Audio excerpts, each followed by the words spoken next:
It is Tinubu's government. It's Yahoo Yahoo government too. Do you know who owns Matter? It's Tinubu's mother. That Abibatu Mogaji, the one that died. They will be the richest people in the world by the time Tinubu has done 4 years. We are unambiguous and we are unapologetic. This is not our government. We have accepted that our job will be to liberate this country. We have discussed what we will do for the country. There is nothing that I said in 2023 that has not come to pass since 2019. How can you help somebody to build refinery and you cannot repair your own? The money that Dangote used in building his refinery came from the same NNPC they claim cannot manage refineries. So, I do not also discuss palliatives.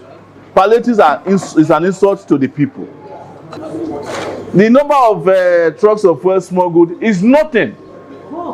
The problem with this subsidy is that people that are known by the government are the ones stealing subsidy money. They are all lying that subsidy is not good for the Nigerian economy. And as that guy rightly put it, the reason why they took away subsidy is that subsidy is the only thing that Nigerians enjoy that they themselves, they are following it up. You can tell how much is subsidy, but you cannot tell how much will be applied elsewhere. Since they removed subsidy, which road have they constructed? They didn't even pay salary of NYC and some other. So you would expect that because they remove subsidy, everywhere there should be light, everywhere the roads should be shining, there will be employment. Nothing has changed in Nigeria since they removed subsidy. The only thing that removal of subsidy has brought is hardship and suffering. All the major political parties, as they call themselves, were all going to remove subsidy. So if you voted for Atiku, subsidy would have been removed by now. If you voted for Peter Obi, subsidy would have been removed by now. If you voted for Atiku, they would have floated the naira by now. Maybe naira will even be 1,000. If you voted for Obi, they would have floated the naira from now because they are not interested in Nigerian people. They are interested in the foreigners who come and cash out on a short-term basis. 419 people, Yahoo Yahoo politicians, and corrupt thieves, like I usually say. People were saying that some of us wasted our votes because we voted for Sowore. We didn't vote for Sowore. We voted for the age of his ideas, the revolutions of his ideas. That's what we voted for. The only thing that can change Nigeria is a comprehensive revolution. Can you imagine that we did not have the privilege of free education? But it is the generation of my Egbon that went to free schools, enjoyed free education. They are the one destroying the country today. And let me even tell you, if not that our leaders don't think, even if we are talking about the economics, where NNPC is not remitting money to federation accounts. So that means oil has failed. Our problem is a leadership problem. And for me, why I will continue to align myself and identify with someone like Sowore is that he knows the issues. Yes, generality of Nigerians are not ready. Just like I always tell him, the generality of Nigerians are not ready for change. Because if you are ready for change, why will you leave a Sowore and follow somebody who was governor, who stole money as governor, somebody who was vice president, who stole money as vice president, somebody who was governor, who stole money and used bullion vans to steal more money, even when he was not governor? So these are the problems with our country. But Nigerians love their oppressors. Believe me, Nigerians will be insulting politicians. The ones they see the politicians, they start dancing for them. Very unfortunate. You will see Nigerians are the only people in the world that it is the people that fight for them that they take as enemies. But the people that deal with them, go to social media. What have people not said about Sowore or myself? And I've never held public office before in my life, and I will never hold public office. This Tinubu government will make it so easy to let a revolution happen in Nigeria. You'll be surprised. Because, yes, I'm serious. Because it's as if it's a blessing in disguise for a revolutionary Nigeria. He will be moving from mistake to mistake to the point that the people will have no option than to join hands and push all of them out. You can go and quote me anywhere. There's all these ones that people are looking around now. They think people are stupid. People are not stupid. People are just watching. One day you put them to the wall and they will push back.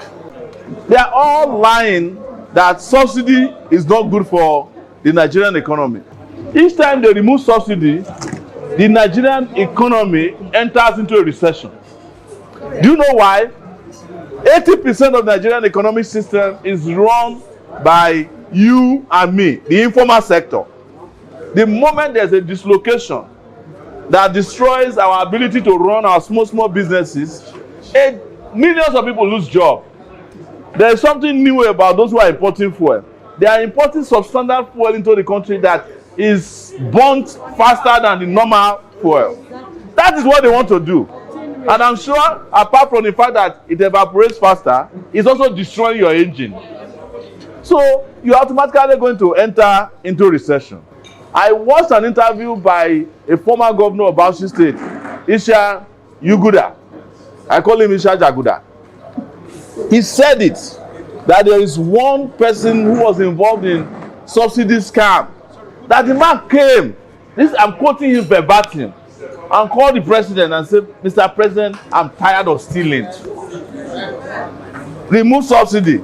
If I'm the president of Nigeria, you tell me you are tired of stealing, you will take me to where you are stealing. You cannot leave. Oh.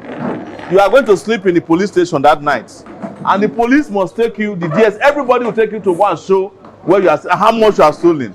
How can somebody come to the president's office and tell the president that he's tired of stealing? And you let him go? I think it was Sheon Sonny. He has become a comedian now. I don't know why they didn't invite him here. I like him. He's my very good friend. When Tinubu came and he was doing all the gara, they said everybody was running away, everybody is hiding. I said they are just playing. And he wrote a very interesting, comical but true comment on Twitter. He said, if you people are running away from Tinubu, what would you have done if Sowore that became the president of Nigeria? We're not going to be vindictive, but we would have made sure that the country worked for the Nigerian people. Around us here, there are not less than 10,000 houses in this Abuja metropolis that is not occupied by anybody. And then everybody else is homeless. And the houses that are built with your money, you can't live in them. At the minimum, we'll make sure that we force those houses open and rent it out to people who need. And you can collect your rent. Since Tinubu came to office, how many times have you seen Nigerians meeting with him? He's always meeting with oil company executives from abroad. Yes, everybody comes from abroad to come and meet with him as if Nigeria is a country that's not meant for Nigerians. No need to lose focus. I will say one thing which is very important and reason we must remain who we are.